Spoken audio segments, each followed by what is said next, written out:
Habakkuk, audiobook, New Living Translation. Chapter 1. This is the message that the prophet Habakkuk received in a vision. How long, O Lord, must I call for help? But you do not listen. Violence is everywhere. I cry, but you do not come to save. Must I forever see these evil deeds? Why must I watch all this misery?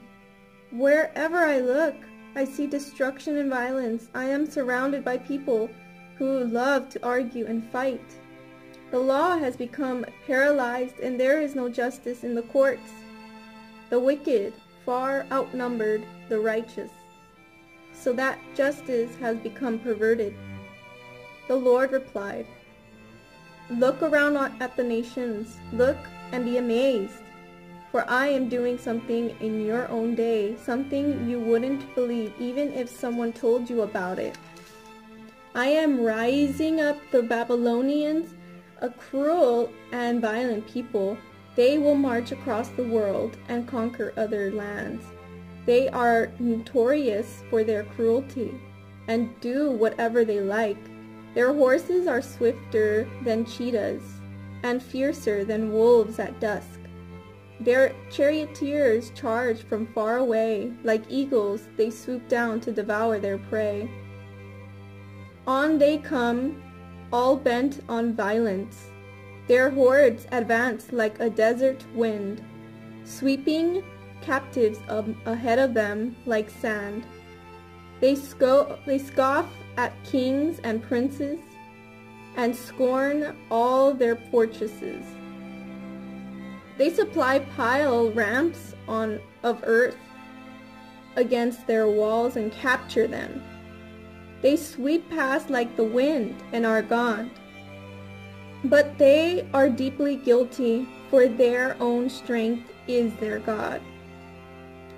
O Lord, my God, my Holy One, you who are eternal, surely you do not plan to wipe us out. O Lord, our rock, you have sent these Babylonians to correct us, to punish us for our many sins. But you are pure and cannot stand the sight of evil.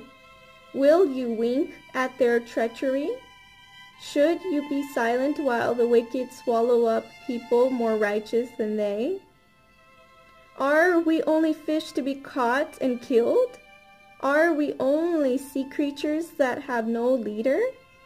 Must we be strung up on their hooks and caught in their nets while they rejoice and celebrate? Then they will worship their nets and burn incense in front of them. These nets are the gods who have made us rich, they will claim. Will you let them get away with this forever?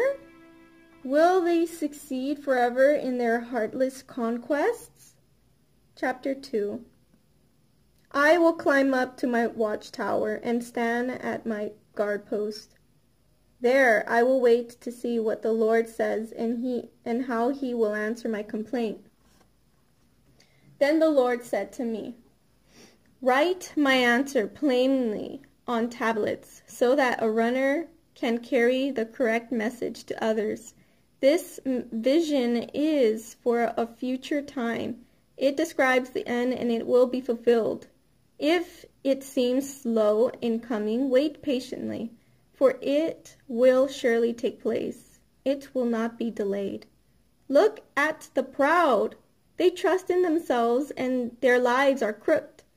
But the righteous will live by their faithfulness to God. Wealth is treacherous, and the arrogant are never at rest. They open their mouths as wide as the grave, and like death, they are never satisfied. In their greed, they have gathered up many nations and swallowed many peoples. But soon their captives will taunt them. They will mock them, saying, What sorrow awaits you, thieves? Now you will get what you deserved.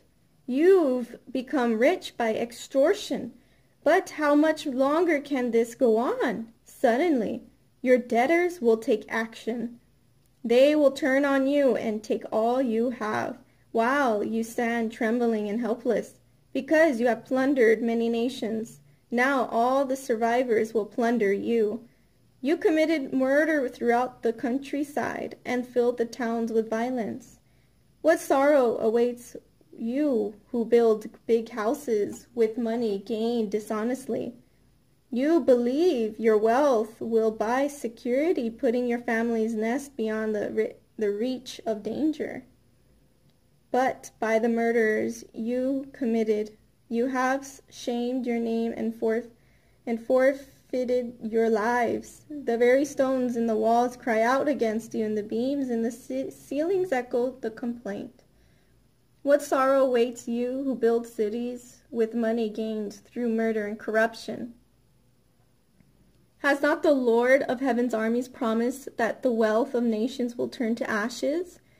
They work so hard, but all in vain. For all the waters fill the sea, the earth will be filled with an unawareness of the glory of the Lord. What sorrow awaits you who make your neighbors drunk? You force your cup on them, so you can gloat over their shameful nakedness.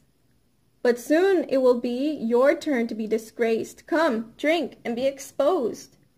Drink from the cup of the Lord's judgment, and all your glory will be turned to shame. You cut down the forests of Lebanon. Now you will be cut down. You destroyed the wild animals, so now their terror will be yours. You committed murder throughout the countryside and filled the towns with violence. What good is an idol carved by man, or a cast image that deceives you? How foolish to trust in your own creation, a God that can't even talk. What sorrow awaits you who say to wooden idols, "Wake up and save us." To speechless stone images you say, "Rise up and teach us." Can an idol tell you what to do? They may be overlaid with gold and silver, but they are lifeless inside. But the Lord is in his holy temple. Let all the earth be silent before him. Chapter 3. This prayer was sung by the prophet Habakkuk. I have heard all about you, Lord. I am filled with awe by your amazing works. In this time of our deep need, help us again as you did in years gone by. And in your anger, remember your mercy. I see God moving across the deserts from Edom, the Holy One coming from Mount Paran. His brilliant splendor fills the heavens, and the earth is filled with his praise. His coming is as brilliant as the sunrise. Rays of light flash from his hands.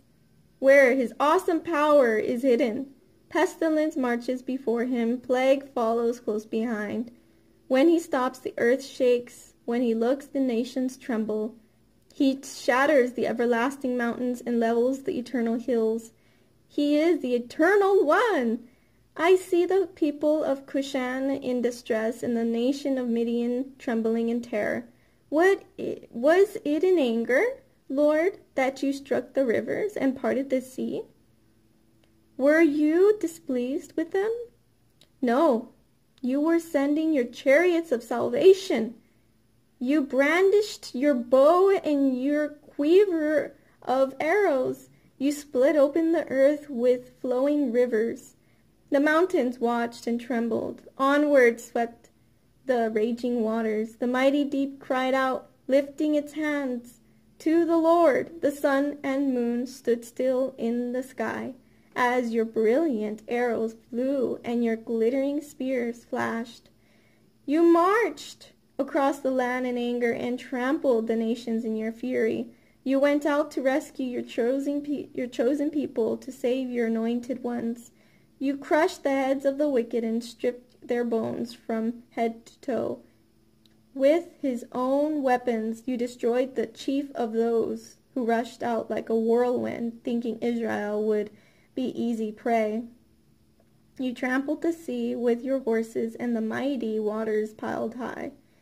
I trembled inside when I heard this. My lips quivered with fear. My legs gave way beneath me, and I shook in terror. I will wait quietly for the coming day, when disaster will strike the people who invade us. Even though the fig trees have no blossoms and there are no grapes on the vines, even though the olive crop fails and the fields lie empty and barren, even though the flocks die in the fields and the cattle barns are empty, yet I will rejoice in the Lord. I will be joyful in the God of my salvation. The sovereign Lord is my strength. He makes me as sure-footed as a deer, able to tread upon the heights. For the choir director, this prayer is to be accompanied by stringed instruments.